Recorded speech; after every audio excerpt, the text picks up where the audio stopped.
الحمدللہ وکفا کا اینگل ٹھیک ہے.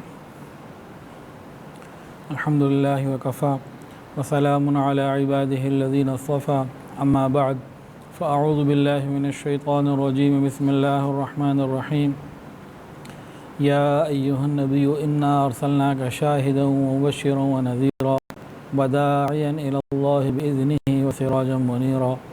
سبحان ربک رب العزة عما یصفون وسلام علی المرسلین والحمد للہ رب العالمین. اللہم صل علی سیدنا و مولانا محمد وعلی آل سیدنا و مولانا محمد وبارک وسلم. اللہم صل علی سیدنا و مولانا محمد وعلی آل سیدنا و مولانا محمد وبارک وسلم. اللہم صل علی سیدنا و مولانا محمد وعلی آل سیدنا و مولانا محمد وبارک وسلم. سیرت سیریز نبی کریم صلی اللہ علیہ وسلم کی مبارک زندگی کو پڑھنا سننا یہ بہت بڑی عبادت ہے. اللہ تعالی ہمارے اس عمل کو اپنی بارگاہ میں قبول فرمائے. گزشتہ بیان تک شعیب ابی طالب کے واقعات بیان ہو چکے ہیں اور آج طائف کا سفر اور جنات کا واپسی کے اوپر ایمان لانے کے کچھ واقعات اور معراج کی کچھ باتیں بیان کی جائیں گی انشاءاللہ. بات شروع کرنے سے پہلے ایک اور بڑی خوشی کی بات ہے میری ذات کے لیے کہ آج صبح جامعہ شرفیہ میں حضرت مولانا فضل الرحیم صاحب دامت برکاتہ عالیہ کی خدمت میں پیشی ہوئی، حاضری ہوئی اور سلام دعا کے بعد حضرت نے خود فرمایا کہ یہ تکلفی سے مخاطب فرماتے ہیں تو فرمانے لگے کہ بھائی تیرا ایک کلپ مجھے ملا اور میں نے سنا تو انداز بیان مجھے بڑا اچھا لگا اور بہت خوشی سے بہت دعائیں دیں اور غالب کا ایک شعر بھی پڑھا. ہیں اور بھی دنیا میں سخنور بہت اچھے، ہیں اور بھی دنیا میں سخنور بہت اچھے، کہتے ہیں کہ غالب کا ہے انداز بیاں. اور یہ شعر پڑھا اور بہت دعائیں دیں، بہت خوش ہوئے اور میں نے ان کو ایک درخواست پیش کی کہ ابھی ہمارے ہیڈ آفس میں جامعہ شرفیہ کی جانب سے شام کے اوقات میں دارالافطار کیا جائے تو انہوں نے فرمایا کہ انشاءاللہ بہت جلد اس پہ کام کرتے ہیں. تو ایک بہت بڑے عالم، بہت بڑے شیخ الحدیث اور بہت بڑے بزرگ کی طرف سے تائید کا مل جانا میرے لیے بہرحال ایک خوشی کی بات تھی. اسی طرح اب تو ان کا انتقال ہو گیا. مولانا مفتی محمد نعیم رحمۃ اللہ علیہ بنوریا سائٹ کراچی، اللہ نے جنازے میں بھی جانے کی توفیق عطا فرمائی تو وہ بھی الحمدللہ بہت خوش تھے اور اسی طرح اچھے دعائیہ کلمات سے نوازا اور بہت خوش تھے. بلکہ بنوریا میں تو یہ کرونا سے پہلے ریگولر بیانات بھی شروع ہو چکے تھے اور کراچی کا سفر بھی کرونا کی وجہ سے کچھ کم ہوا ہے، رکا ہوا ہے. اللہ تعالیٰ آسانی فرمائے. نبی کریم صلی اللہ علیہ وسلم 10 ہجری آ چکی ہے. شعیب ابی طالب سے مسلمان رہا ہو چکے ہیں اور مکہ میں دوبارہ سے آباد ہو چکے ہیں.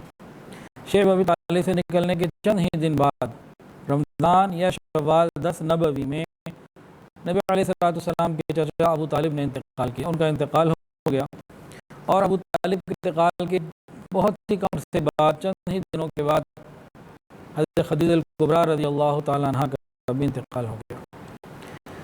بخاری میں، مسلم میں، نسائی میں حدیث کی کتابوں میں ہے کہ جب ابو طالب کا انتقال ہونے لگا تو اس وقت ابو جہل اور عبداللہ ابن امیہ بھی موجود تھے. نبی علیہ السلام بھی وہاں تھے. نبی علیہ السلام نے ابو طالب کو کہا میرے چچا میرے کان میں ہی کلمہ پڑھ دو، شہادت کی گواہی دے دو، اللہ کی وحدانیت کی اور میری رسالت کی گواہی دے دو. کل قیامت کے دن میں آپ کی شفاعت کرنے والا بنوں گا اور اللہ تعالیٰ کو یہ پیغام دے دوں گا، میرے کان میں ہی آپ چاہے کہہ دیں. نبی علیہ السلام کی شدید ترین خواہش تھی کہ ان کے چچا ابو طالب ایمان لے آئیں، لیکن اللہ نہیں چاہتے تھے وہ ایمان نہ لائے. اور کافر السرداروں نے اس وقت ان سے بات بھی کی اور انہوں نے کہا کہ مجھے شرم آتی ہے، مجھے اس بات کے اوپر عار آتی ہے کہ کوئی یہ کہہ دے گا کہ تم نے موت کے ڈر سے اپنے بھتیجے کی بات مان لی، میں اپنے اسی دین پر قائم ہوں، میں اسلام قبول نہیں کر رہا. اور بہرحال ان کا انتقال ہو گیا. نبی علیہ السلام کو بہت غم ہوا اور ان کے انتقال کے بعد نبی علیہ السلام مسلسل ان کے لیے استغفار کرتے کرتے رہے، دعائے مغفرت کرتے رہے، حتیٰ کہ فرمایا کہ میں ابو طالب کے لیے برابر استغفار کرتا رہوں گا جب تک کہ میں خدا کی طرف سے منع نہ کر دیا جاؤں۔ پھر قرآن مجید کی آیت نازل ہوئی، ما کان للنبی والذین آمنوا ان یستغفروا للمشرکین ولو کانوا اولی القربی، پیغمبر اور مسلمانوں کے لیے جائز نہیں کہ مشرکین کے لیے دعائے مغفرت کریں اگرچہ وہ ان کے رشتہ دار ہی کیوں نہ ہوں۔ اور قرآن مجید میں یہ بھی اللہ نے فرمایا، انک لا تہدی من احببت ولکن اللہ یہدی من یشاء، میرے محبوب آپ جس کو چاہیں ہدایت دینا یہ آپ نہیں دے سکتے، ہدایت دینا تو آپ کے پروردگار کا کام ہے۔ اس دنیا میں وہی ہوتا ہے جو رب چاہتے ہیں۔ حضرت آدم علیہ السلام چاہتے تھے کہ ہمیشہ جنت میں رہیں، اللہ نہیں چاہتے تھے، آدم علیہ السلام کو زمین پہ آنا پڑا۔ حضرت نوح علیہ السلام چاہتے ہیں کہ بیٹا غرق ہونے سے بچ جائے، اللہ نہیں چاہتے تھے، پھر وہی ہوا۔ مرضی کس کی پوری ہوئی؟ اللہ رب العزت کی۔ حضرت ابراہیم علیہ السلام بیٹے کو اللہ کے حکم سے ذبح کرنا چاہتے ہیں، ان کی مرضی ہے کہ بیٹا ذبح ہو جائے، اللہ کی مرضی نہیں تھی، کہ مرضی کس کی پوری ہوئی؟ اللہ رب العزت کی۔ حضرت یوسف علیہ السلام بھائی چاہتے ہیں کہ زندان میں ڈال کے کہیں ختم کر دیں، قصہ ختم کریں، لیکن اللہ عزت دینا چاہتے تھے، تو مرضی کس کی پوری ہوئی؟ اللہ رب العزت کی۔ حضرت اسماعیل علیہ السلام چھری کے نیچے ہیں، ذبح ہونے کے لیے تیار ہیں، چاہتے ہیں کہ میں ذبح ہو جاؤں اللہ کے راستے میں، اللہ تعالیٰ نہیں چاہتے تھے، پھر مرضی کس کی پوری ہوئی؟ مرضی اللہ رب العزت کی پوری ہوئی۔ تو یہ یاد رکھیں کہ مرضی ہر حال میں اللہ ہی کی پوری ہوتی۔ نبی علیہ السلام رحمۃ للعالمین بالمؤمنین رؤوف الرحیم، یہ چاہتے تھے کہ ابو طالب کو ہدایت مل جائے، اللہ نہیں چاہتے تھے، لیکن مرضی پھر بھی اللہ ہی کی پوری ہوئی۔ مرضی اللہ ہی کی پوری ہوتی ہے۔ کاش یہ بات مجھے اور آپ کو ہمیں سمجھ میں آ جائے، ہم یہ بات سمجھنے والے بن جائیں کہ مرضی ہر حال میں اللہ ہی کی پوری ہوتی ہے، اور ہم اپنے آپ کو اللہ کے احکامات کے آگے جھکا دیں۔ نبی علیہ السلام کے لیے یہ بہت غم کی بات تھی کہ پہلے ابو طالب کا انتقال ہوا، پھر ان کے بعد نبی علیہ السلام کی زوجہ محترمہ ام المؤمنین حضرت خدیجہ کبریٰ رضی اللہ تعالیٰ عنہ کا بھی انتقال ہو گیا۔ اب کیفیت ایسی تھی کہ نبی علیہ السلام غمگین رہتے، گھر سے بھی کم نکلتے، باہر کوئی مددگار نہ رہا، گھر کے اندر کوئی غم گسار نہ رہا۔ حضرت خدیجہ کبریٰ رضی اللہ تعالیٰ عنہ نے زندگی بھر یہ کام کیا کہ جب نبی علیہ السلام باہر سے تکلیفوں کو اٹھا کر، لوگوں کی باتوں کو، تانوں کو سن کر سہ کر واپس تشریف لاتے، حضرت خدیجہ کبریٰ رضی اللہ تعالیٰ عنہ آپ کے لیے غم گساری کا معاملہ کرتی، آپ کو تسلیہ دیتی، آپ کے بس بیان کا، آپ کے جو کوالٹیز ہیں، صفات ہیں، وہ بیان کرتی، اللہ کا تعلق بیان کرتی، اور کفار کی باتوں کو ہلکا کر کے پیش کرتی، تاکہ آپ اطمینان کے ساتھ رات گزاریں اور پھر اللہ کے دین کا کام کریں۔ تو جب باہر ایک ہمدرد تھے ابو طالب، وہ چلے گئے، گھر کے اندر جو ہمدرد تھی وہ چلی گئیں، اب نبی علیہ السلام کے لیے زندگی بہت مشکل ہو گئی، اور وہ دن رات بڑی تکلیف سے کٹتے تھے، اب بہت غمگین رہنے لگے۔ ایک تو یہ ہوا، دوسرا کفار مکہ نے دیکھا کہ ابو طالب کی ایک بہت بڑی مدد پیچھے ہو گئی، اور حضرت خدیجہ کبریٰ جن کا بہت بڑا مقام اور مرتبہ تھا وہ بھی چلی گئیں، اب کوئی روکنے والا ٹوکنے والا نہ رہا۔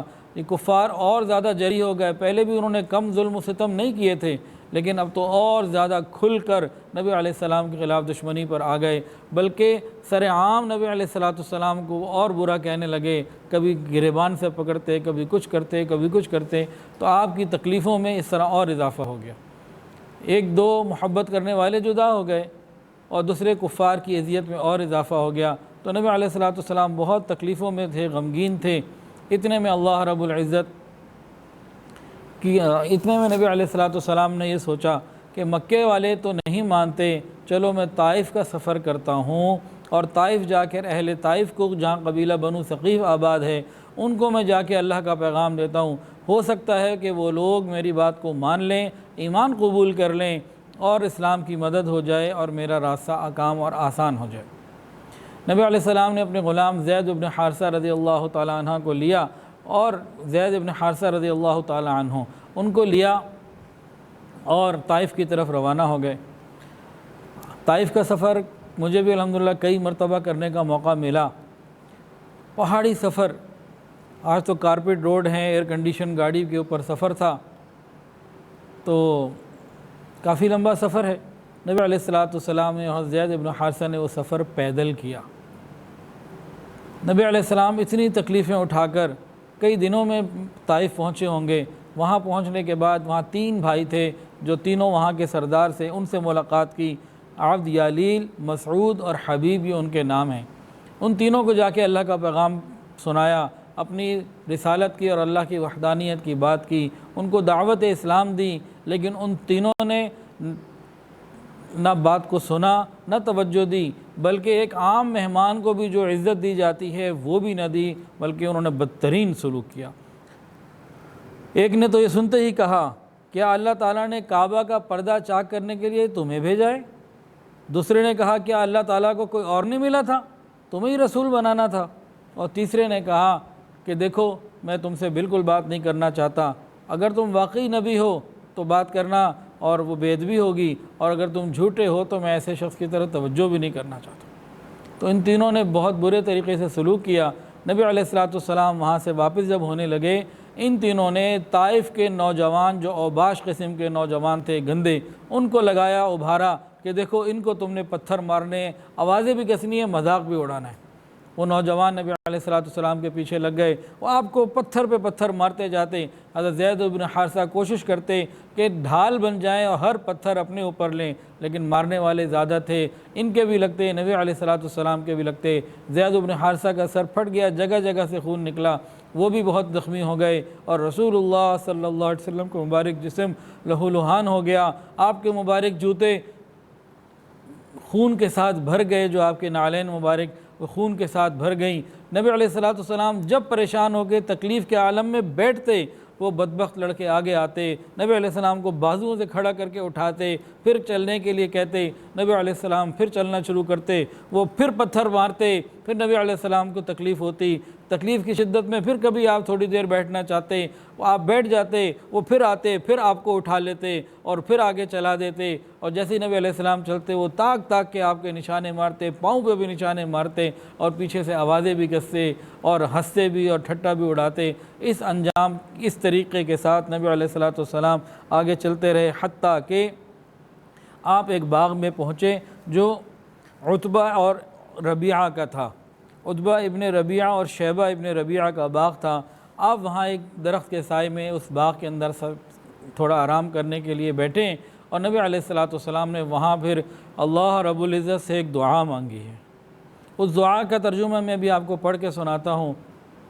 دیکھیں قرآن کے اندر آتا ہے، امن یجیب المضطر اذا دعاہ، کوئی مضطرب آدمی ہونا اضطرار کی کیفیت میں دعا کرے، اللہ اس کی دعا کو قبول کرتا ہے۔ تو نبی علیہ السلام کی دعا اس وقت اضطرار کی کیفیت میں بھی تھی، یہ کیفیت بھی پوری موجود۔ پھر دوسرا، نبی علیہ السلام تو خود نبی اور رسول ہیں، نبی اور رسول کی تو دعا ویسے قبول۔ تیسرا، نبی علیہ السلام اس وقت مظلوم بھی ہیں، اور حدیث کے اندر واضح آتا ہے کہ مظلوم کی دعا دعا اور دعا قبول ہوتی ہے۔ اس کے علاوہ نبی علیہ السلام مسافر بھی ہیں، اور مسافر کی بھی دعا قبول ہوتی ہے۔ ذرا غور کیجئے، اضطرار کی کیفیت بھی ہے، نبی بھی ہیں، رسول بھی ہیں، اللہ کے محبوب بھی ہیں، مسافر بھی ہیں اور مظلوم بھی ہیں۔ اس وقت جب دل سے دعا نکلی، وہ کیا دعا تھی، اور اس دعا کے انداز کو ذرا ہم سیکھیں اور سمجھیں، کس طریقے سے کتنی عاجزی ہے اور کتنا اللہ کے ساتھ تعلق کا اظہار ہے۔ کاش یہ عبودیت اور یہ شان عبودیت کا کچھ حصہ ہمیں بھی مل جائے۔ نبی علیہ السلام نے دعا کی، یا اللہ میں آپ سے شکایت کرتا ہوں اپنی قوت کی کمی کی، کمزوری کی، اور اپنی تدبیر کی ناکامی کی، اور لوگوں کی نظروں میں اپنی خفت اور بے توقیری، بے عزتی کی، اور آپ تو سب رحم کرنے والوں سے زیادہ رحم کرنے والے ہیں۔ اللہ آپ کمزوروں کی پرورش کرنے والے ہیں، آپ ہی میرے رب ہیں۔ آپ مجھے کس کے سپرد کرتے ہیں؟ ایک غیر آدمی کے جو مجھ پر حملہ کرے، یا کسی دشمن کے کہ جس کو آپ نے میرے معاملے کا مالک بنا دیا، میرے اوپر مالک بنا دیا کہ جو چاہے میرے ساتھ کرے۔ اے اللہ، اگر آپ مجھ پر ناراض نہ ہو، مجھے ان میں سے کسی کی کوئی پرواہ نہیں، لیکن آپ کی عافیت میرے لیے زیادہ بہتر ہے، میں عافیت کو طلب کرنے والا ہوں۔ میں آپ کی ذات مبارک کے اس نور کی پناہ لیتا ہوں جس سے سارے اندھیرے روشن ہو گئے اور جس نور کی وجہ سے دنیا اور آخرت کے کام چل رہے ہیں تو اور ساری غلط چیزیں درست ہو جایا کرتی ہیں۔ اے اللہ میں اس بات سے پناہ چاہتا ہوں کہ آپ مجھ پر اپنا غضب نازل فرمائیں، اور ہمارا تو کام ہی یہ ہے کہ آپ کو راضی کرنے میں اور منانے میں لگے رہیں۔ جب تک کہ آپ راضی نہ ہو جائیں آپ کو راضی کرنا میری ذمہ داری ہے۔ اور اللہ ہم تو کسی برائی سے نہیں بچ سکتے، نہ کسی بھلائی کو پا سکتے بجز اس کے کہ آپ کی طرف سے مدد ہو۔ ہمارے اندر تو کوئی قوت نہیں کسی گناہ سے برائی سے بچ سکیں یا کوئی نیکی کر سکیں، لیکن آپ ہی کی مدد کے ساتھ ہم نیکی کر سکتے ہیں یا گناہوں سے بچ سکتے ہیں۔ ایک آدمی نبی بھی ہو، رسول بھی ہو، اضطرار کی بھی کیفیت ہو، مظلوم بھی ہو، مسافر بھی ہو، اور پھر ان کلمات کے ساتھ جب وہ اللہ کو پکارے، اللہ اکبر کبیرہ۔ عتبہ اور شیبہ پکے کافر اور بدر میں پہنچے تھے، پکے کافر تھے، لیکن ان کے دل بھی نرم ہو گئے اور ان کو بھی کچھ خیال آ گیا۔ انہوں نے پھر اپنے غلام عداس کو کہا، جو عیسائی تھا، عداس کو کہا کہ جاؤ اور جا کر ان کو کچھ انگور کھلاؤ اور ان کو کچھ کھلا کے آنا، خیال کر کے آنا۔ اب عداس نبی علیہ السلام کے پاس حاضر ہوتے ہیں اور انگور پیش کرتے ہیں۔ نبی علیہ السلام وہ انگور کھانے کے لیے ہاتھ بڑھاتے ہیں تو پہلے بسم اللہ پڑھتے ہیں، بسم اللہ الرحمن الرحیم۔ عداس حیران کہ یہ آپ نے کیا پڑھا، یہ بسم اللہ یہاں کے لوگ تو نہیں جانتے، آپ نے یہ کہاں سے سیکھا؟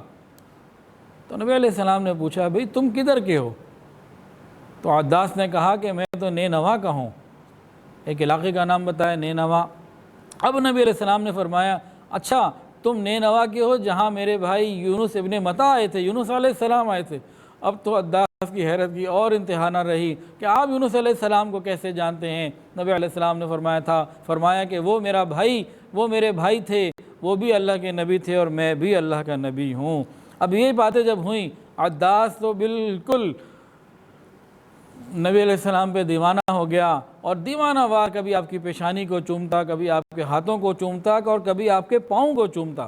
اس دیوانگی کے ساتھ وہ نبی علیہ السلام کو چومنے لگا، اور دور سے جب عتبہ اور شیبہ دیکھ رہے تھے تو کہنے لگے کہ لگتا ہے کہ یہ بھی بے دین ہی نہ ہو جائے۔ جب یہ واپس عداس گئے تو عتبہ اور شیبہ نے مالک نے پوچھا کیا ہو گیا تھا تمہیں، تم کہیں بے دین تو نہیں ہو جاؤ گے؟ تو عداس نے کہا کہ زمین کے اوپر اس وقت ان سے بہتر آدمی کوئی بھی نہیں۔ اور جب یہ عتبہ اور شیبہ بدر کے لیے نکلے، نبی علیہ السلام کے خلاف مقابلہ کرنے کے لیے نکلے، تو عداس خوب رو رہے تھے۔ تو کسی نے پوچھا کیوں روتے ہو؟ اور انہوں نے عداس نے دونوں کو منتیں کی، ترلے کیے کہ خدا کے واسطے نہ جاؤ، قتل کر دیے جاؤ گے، تم ایک سچے نبی کے مقابلے پہ جا رہے ہو۔ اور یہ عداس ان کے بارے میں روایات میں آتا ہے کہ نبی علیہ السلام پر ایمان لے آئے تھے اور مسلمان ہو چکے تھے۔ تو طائف سے واپسی کے اوپر نبی علیہ السلام ایک تو یہ معاملہ پیش آیا، اور الحمدللہ اللہ تعالیٰ نے وہ جگہ، وہ باغ کی جگہ، وہ جگہ بھی دیکھنے کی توفیق عطا فرمائی۔ واپسی کے اوپر نبی علیہ السلام آ رہے تھے، اتنے میں دعا جو مانگی بھی تھا نا، صرف کافروں کے دل نرم نہیں ہوئے، عتبہ اور شیبہ کے دل نرم نہیں ہوئے تھے، خالی آسمان کے اوپر بھی جو ہے نا عرش بھی ہل گیا ہوگا اور فرشتے بھی ہل گئے ہوں گے، جو کچھ اس دعا نے اوپر جو ہے نا وہ معاملہ کیا ہوگا، اور اوپر ایک عجیب کوہرام مچ گیا ہوگا آسمانوں کے اوپر کہ آج نبی کے نبی کے ساتھ، اللہ کے محبوب کے ساتھ کیا ہوا اور کتنی عاجزی کے ساتھ دعا کی۔ اب نبی علیہ السلام واپس آ رہے ہیں، اتنے میں نبی علیہ السلام فرماتے ہیں میں ایک جگہ بیٹھا ہوا تھا، میں نے سر اٹھایا تو میرے اوپر ایک بادل سایہ کیا ہوئے تھا، اور بادل میں سے حضرت جبرائیل علیہ السلام کی آواز آئی، اور انہوں نے فرمایا قرن الثعالب نام ہے اس جگہ کا جہاں یہ سب کچھ پیش آیا، وہاں آج میقات بھی اس کے قریب ہے۔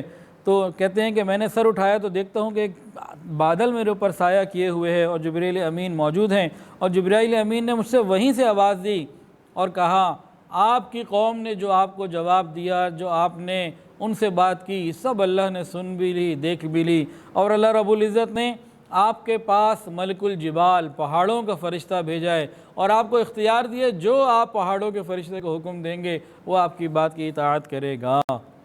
اللہ اکبر۔ اتنے میں ملک الجبال پہاڑوں کا فرشتہ وہ قریب ہو کے آواز دینے لگا۔ اس نے نبی علیہ السلام کو سلام کیا اور عرض کیا، اے محمد صلی اللہ علیہ وسلم، اللہ نے مجھے آپ کے پاس بھیجا ہے، میں پہاڑوں کا فرشتہ ہوں، تمام پہاڑ میرے تصرف میں ہیں، آپ مجھے حکم دیجئے، جو آپ حکم دیں گے ابھی میں وہ کر دوں گا۔ اگر آپ چاہیں ان پہاڑوں کو ملا کر طائف کا نام و نشان مٹا دوں، انہوں نے آپ کے ساتھ اتنی زیادتیاں کی ہیں، آپ حکم کیجئے، میں ان کے ساتھ یہ معاملہ ابھی کر دیتا ہوں، آپ کے حکم کا انتظار ہے۔ حضرت جبرائیل بھی موجود، ملک الجبال بھی موجود۔ اللہ تعالیٰ کی طرف سے قبولیت دعا کے اثرات دیکھیں کیسے آئے ہیں۔ نبی علیہ السلام کو جب اتنی قدرت مل گئی، اتنی قوت مل گئی، اتنا اختیار مل گیا کہ آپ زبان سے ذرا سی بات کریں اور دو پہاڑوں کو ملا دیا جائے، پوری بستی کو ملیہ میٹ کر دیا جائے، اتنی قوت، قدرت اور اختیار کے باوجود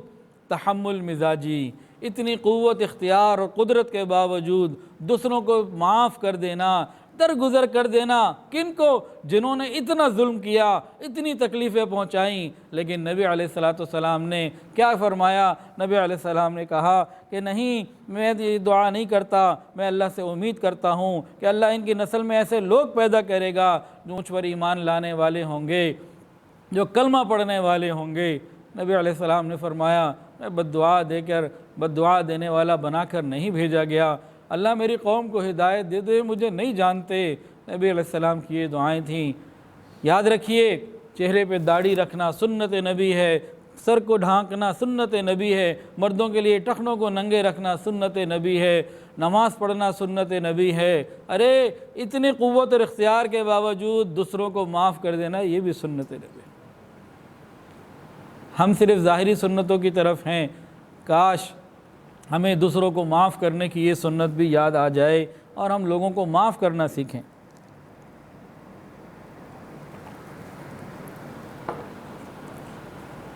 اور نبی علیہ السلام کی یہ دعا قبول ہوئی۔ مکہ مکرمہ جب فتح ہوا اور اس کے بعد یہ طائف کے سارے لوگ، پورا قبیلہ مسلمان ہو گیا۔ اور اگر ہم یہ بر صغیر والے اگر غور کریں تو ہم لوگوں کا ایمان بھی اسی دعا کا کوئی نتیجہ ہے۔ وہ کیسے؟ محمد ابن قاسم، یہ قبیلہ بنو ثقیف کے تھے۔ حجاج ابن یوسف نے جب محمد ابن قاسم کو یہاں بھیجا اور وہ راجہ داہر کو شکست دی اور سارا کچھ آگے سلسلہ شروع ہوا اور ہندوستان کے لوگ مسلمان ہونا شروع ہوئے، تو بھائی ہمارا بھی حصہ ان دعاؤں میں اللہ نے رکھا ہے۔ تو نبی علیہ السلام کا ظرف دیکھیے اور قربانی دیکھیے۔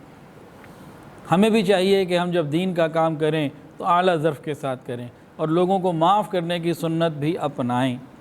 اچھا، ایک یہاں عجیب و غریب نقطہ ہے، ایک خیال کرنے والی بات ہے۔ دیکھیں، نبی علیہ السلام کو اختیار دیا گیا کہ آپ دعا کریں، ابھی سب کو ملیہ میٹ کر دیتے ہیں۔ آپ نے رحمت کی دعا کی، بد دعا نہیں کی اپنی قوم کے لیے۔ جبکہ حضرت نوح علیہ السلام نے ایک مرتبہ اپنی قوم کے لیے بد دعا کی تھی۔ قرآن کے اندر بات موجود ہے کہ اللہ رب العزت نے ان کو بتا دیا تھا، وَأُوحِيَ إِلَىٰ نُوحٍ أَنَّهُ لَن يُؤْمِنَ مِن قَوْمِكَ إِلَّا مَنْ قَدْ آمَنَ فَلَا تَبْتَئِسْ بِمَا كَانُوا يَفْعَلُونَ۔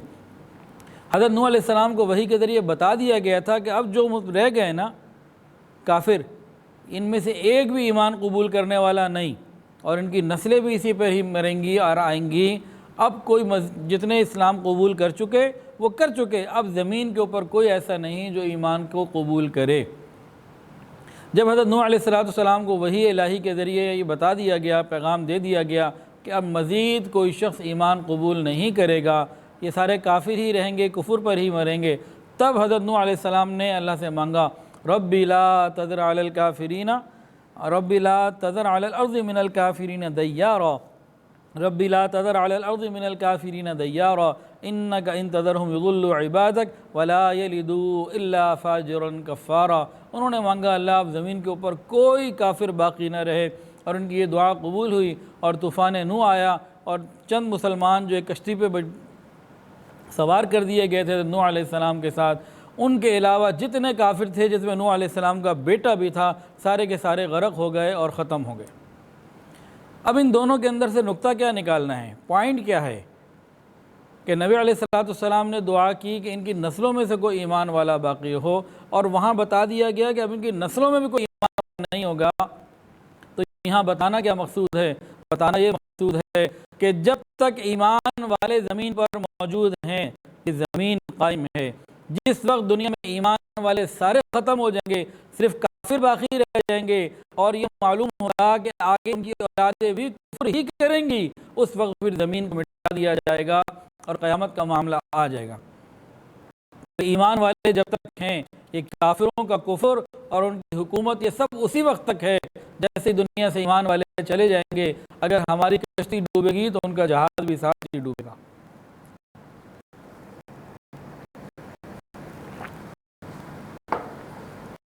نبی علیہ السلام طائف سے واپسی پر تھے تو مقام نخلا وہاں پر آپ نے چند روز قیام کیا۔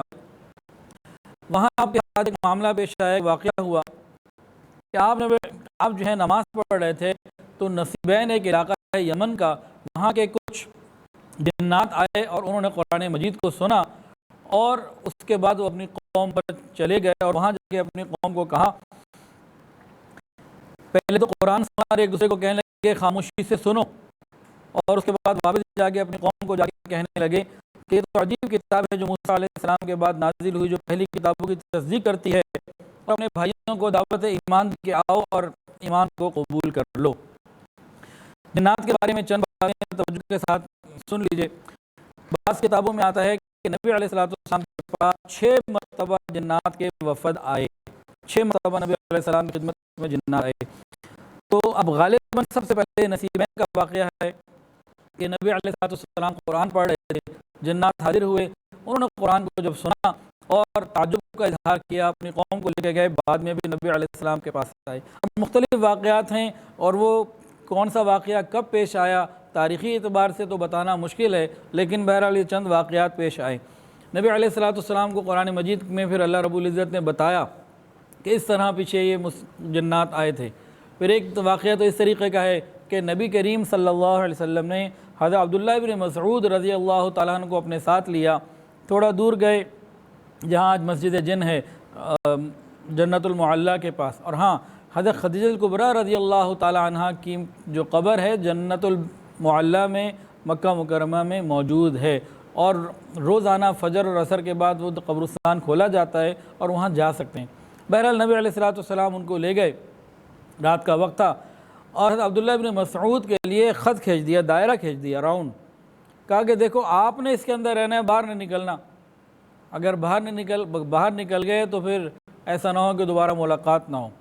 اب وہ اندر ہیں، نبی علیہ السلام باہر گئے، اتنے میں جنات غول کے غول آ گئے بڑی تعداد کے اندر، اور نبی علیہ السلام نے ان کو قرآن سنایا اور انہوں نے ایمان کو قبول کر لیا۔ ایک تو جنات کے واقعے کو بتانے کا مقصد یہ تھا قریش مکہ کو کہ دیکھو تم ان کو اپنے سے زیادہ سرکش اور مغرور سمجھتے ہو، تم تو اشرف المخلوقات ہو، انسان ہو، ان کا تو عقل و شعور بھی تم سے کم ہے، وہ جو ایمان لے آئے تمہیں کیا ہو گیا، تمہیں عقل کیوں نہیں آتی؟ ایک ان کو یہ عار دلانے مقصود تھی۔ اور جنات کے بارے میں ایک صحابی ہیں رافع ابن عمیر رضی اللہ تعالی عنہ، ان کا جو اسلام ہے وہ بھی جنات کے سبب سے ہوا۔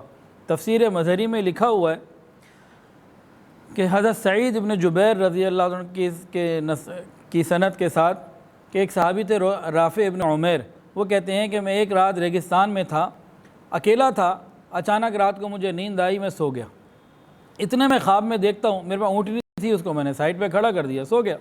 اتنے میں نے خواب میں دیکھا کہ کوئی شخص ہے، اس کے وہ ہتھیار ہے، وہ میری اونٹنی کو مارنا چاہتا ہے۔ میری آنکھ کھل گئی، دیکھا ادھر ادھر تو کچھ بھی نہیں تھا، میں نے کہا جھوٹا خواب ہے، پھر سو گیا۔ پھر میں نے خواب میں دیکھا وہی شخص ہتھیار لیے میری اونٹنی کو مارنا چاہتا ہے۔ میں پھر اٹھا تو میں نے دیکھا مجھے نظر کچھ نہیں آیا، لیکن میں نے اپنی اونٹنی کو دیکھا، وہ خوف زدہ سی تھی۔ خیر میں پھر سو گیا۔ تیسری مرتبہ جب میں دوبارہ لیٹا تو پھر میں نے دیکھا، پھر میں اٹھا، جب میں اٹھاؤں تو میں نے دیکھا کہ وہ شخص ہتھیار لیے ہوئے اور میری اونٹنی کو مارنا چاہتا ہے کہ ایک بوڑھا آدمی ہے، اس نے اس شخص کا ہاتھ پکڑا ہوا ہے اور اس کو روک رہا ہے، اور اس کے بعد 3 جانور لائے گئے، اور اس بوڑھے آدمی نے اس ہتھیار والے کو کہا کہ دیکھو اس اونٹنی کو چھوڑ دو، ان تینوں میں سے کوئی ایک تم لے لو اور چلے جاؤ یہاں سے۔ وہ شخص اس پہ راضی ہو گیا اور اپنا ہتھیار اس نے واپس رکھا، ان 3 جانوروں میں سے ایک جانور لیا، اپنے راستے پہ ہو لیا۔ اس کے بعد وہ جو بوڑھا شخص تھا وہ ان کے حضرت رافع ابن عمیر کی طرف مخاطب ہوا، کہنے لگا خدا کے بندے، جنات سے جب خطرہ ہو تو جنات سے نہیں پناہ مانگی جاتی، تمہیں یہ کہنا چاہیے اعوذ باللہ رب محمد من حول ھذا الوادی، اعوذ باللہ رب محمد من حول ھذا الوادی، اعوذ باللہ رب محمد من حول ھذا الوادی، یعنی میں پناہ پکڑتا ہوں رب محمد صلی اللہ علیہ وسلم کی اس جنگل کے خوف سے اور شر سے، اور کسی کہا اگلی بات کہی کہ کسی جن سے پناہ نہ مانگا کرو، کیونکہ وہ زمانہ چلا گیا جب جنات سے تم لوگ پناہ مانگتے تھے، اب تو ان سے پناہ نہیں مانگی جاتی۔ میں نے پوچھا کہ بھئی وہ زمانہ کیوں چلا گیا؟ اس نے کہا کہ بھئی ایک نبی آئے ہیں جو عربی ہیں، نہ شرقی ہیں نہ غربی ہیں، اور پیر کے دن مبعوث ہوئے ہیں۔ میں نے پوچھا کہاں رہتے ہیں؟ انہوں نے کہا کھجوروں کی بستی یثرب میں رہتے ہیں۔ کہتے ہیں کہ جیسے ہی صبح ہوئی میں نے اپنے سارے کاموں کو چھوڑا، جدھر جانا تھا اس کو چھوڑ کے سیدھا سفر کر کے نبی علیہ السلام مدینہ طیبہ پہنچا۔ مدینہ طیبہ پہنچا تو نبی علیہ السلام کا معلوم کر کے رسول اللہ صلی اللہ علیہ وسلم کی خدمت میں حاضر ہوا۔ جیسے ہی حاضر ہوا نبی علیہ السلام نے بغیر مجھ سے پوچھے میرے اس پورے واقعے کو مجھے ہی سنا دیا۔ اس کے بعد نبی علیہ السلام نے میرے اوپر اسلام پیش کیا اور میں کلمہ پڑھ کے مسلمان ہو گیا۔ جنات کے بارے میں بہت سے لوگ ڈرتے بہت ہیں، ڈرنے کی ضرورت نہیں۔ اشرف المخلوقات کون؟ وہ لوگ ہیں، ہم لوگ ہیں۔ انسان اشرف المخلوقات ہے، وہ ہم سے ڈریں، ہم ان سے کیوں ڈریں؟ آیت الکرسی رات کو پڑھ لیں، جو اعمال ہیں باوضو رہیں، پاکیزہ رہیں، تو بس کوئی مسئلے کی بات نہیں۔ اس کے اوپر باقاعدہ چند کلپ ہیں، تو وہ کسی کو چاہیے ہو تو وہ لے سکتے ہیں کہ جنات سے ڈرنا اور ان کی حفاظت میں کوئی پریشانی کی بات نہیں ہے۔ ہم لوگ ڈرتے زیادہ ہیں، ہمیں اپنے اعمال کو اختیار کرنے کی ضرورت ہے۔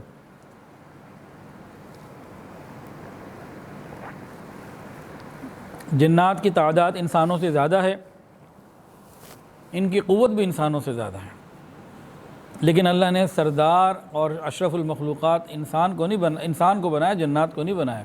تو وہ ہم سے ڈریں، ہم ان سے کیوں ڈریں؟ ہمارے ساتھ اللہ کی مدد شامل حال ہے۔ ایک صحابی جن کا واقعہ بھی کتابوں میں آتا ہے کہ ایک بزرگ فرماتے ہیں کہ میں نے ایک جن کو دیکھا کہ بہت خوبصورت اون کا جبہ پہنے ہوئے ہیں، اس میں بہت سکون محسوس ہو رہا ہے اور ایک رونق اور ایک روشنی سی، مطلب اس کے اندر ایک رونق ہے اس جبے میں۔ تو بیت اللہ کی طرف نظر قبلہ کر کے نماز پڑھ رہے ہیں۔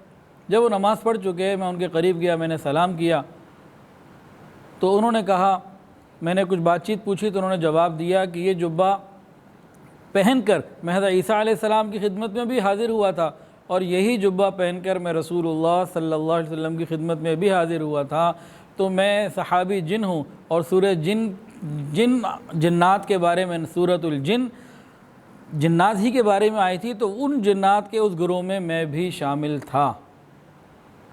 تو جنات ایک حقیقت ہے، جنات کے اوپر ایمان لانا، فرشتوں کے اوپر ایمان لانا جتنا ضروری، جنات کے اوپر بھی ایمان لانا ضروری۔ فرشتوں کو اللہ نے نور سے بنایا، جنات کو اللہ نے آگ سے بنایا، اور انسانوں کو اللہ نے مٹی سے بنایا۔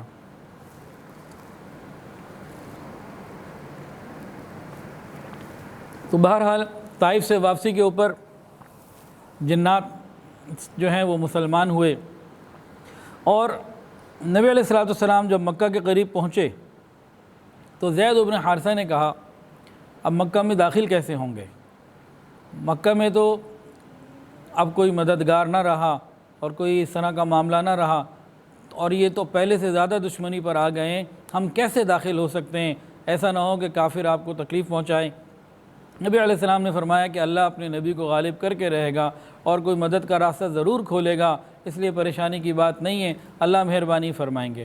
نبی علیہ السلام غار حرا کے پاس آئے اور وہاں پہنچ کر اخنس ابن شریق کے پاس اپنا پیغام بھیجا کہ میں تمہاری پناہ میں مکہ میں آنا چاہتا ہوں، تم مجھے پناہ دو تاکہ میں مکہ آ جاؤں۔ تو اس نے جواب دیا کہ بھئی میں قریش کا حلیف ہوں اور میرا ان سے طے ہے کہ میں قریش کے خلاف کوئی کام نہیں کر سکتا۔ تو اس نے اس طرح منع کر دیا۔ پھر نبی علیہ السلام نے یہی پیغام سہیل ابن عمر کے پاس بھجوایا، اس نے بھی اسی قسم کا عذر کر دیا کہ بھئی میں پہلے کسی وعدے کا پابند ہوں اور میں آپ کو پناہ نہیں دے سکتا۔ آخر میں نبی علیہ السلام نے یہی پیغام مطعم ابن عدی کے پاس بھیجا کہ میں مکہ آنا چاہتا ہوں اور مجھے تمہاری پناہ کی ضرورت ہے، پناہ مجھے دو۔ مطعم ابن عدی کو جیسے ہی یہ پیغام ملا، فوری طور پر اس نے نبی علیہ السلام کو کہا کہ میں آپ کو پناہ دیتا ہوں، آپ میری پناہ میں مکے میں آ جائیں۔ اور مطعم ابن عدی نے اپنی قوم کے لوگوں کو، اپنے بچوں کو، بیٹوں کو کہا کہ میں نے محمد ابن عبداللہ کو پناہ دے، مسلمان تو نہیں تھا یہ، محمد رسول اللہ تو نہیں مانتا تھا، محمد ابن عبداللہ کو پناہ دے دیے، اب وہ مکہ ہماری پناہ میں آئیں گے اور تم سب اب ہر طریقے سے تیار ہو جاؤ، جان دینی پڑے جان دے دینا، لیکن پناہ ہم نے دے دی ہے، قول میں دے چکا ہوں۔ اب باپ کی بات سن کر بیٹے اور قوم کے لوگ تیار ہو گئے، اور اس نے اپنے بیٹوں کو اور بعض لوگوں کو ہتھیار دے کر حرم کے پاس بھیج دیا کہ ٹھیک ہے تم مصلی وہاں جا کے کھڑے ہو جاؤ، اور یہ خود اونٹنی کے اوپر سوار ہو کر آیا اور آ کے اس میں پوری آواز، بلند آواز کے ساتھ اعلان کر دیا، قریش مکہ اس بات کو تم سن لو، محمد ابن عبداللہ مکہ واپس آ رہے ہیں، اور مطعم ابن عدی یعنی میں نے ان کو پناہ دی ہے، خبردار کسی نے کوئی حرکت کی اور میری پناہ میں وہ آ چکے ہیں۔ نبی علیہ السلام جب یہ واقعات پناہ کے ہو گئے، غار حرا سے آگے تشریف لے کر آئے، اور مطعم ابن عدی کے بیٹوں نے تلواریں اور ہتھیار ساتھ رکھے ہوئے تھے، نبی علیہ السلام نے ان کے ساتھ بیت اللہ شریف کا طواف کیا، حجر اسود کو بوسہ دیا، 2 رکعت نماز ادا کی، اور اس کے بعد واپس اپنے گھر کی طرف تشریف لے گئے۔ یہ مطعم ابن عدی جو ہے، یہ غزوہ بدر سے چند دن پہلے حالت کفر میں ہی اس کا انتقال ہوا، اور نبی کریم صلی اللہ علیہ وسلم نے اس احسان کو یاد رکھا، آپ احسان کا بدلہ دینے والے تھے۔ جب بدر کے واقعے میں کفار قید ہو کر آئے، اس وقت نبی علیہ السلام نے فرمایا تھا اگر آج مطعم ابن عدی زندہ ہوتا اور مجھ سے ان غلیظ لوگوں کے بارے میں کہتا کہ چھوڑ دو، تو میں ساروں کو چھوڑ دیتا، ان ساروں کو اکٹھا چھوڑ دیتا۔ تو یہ واقعہ طائف سے واپسی کے اوپر اس طرح سے پیش آیا۔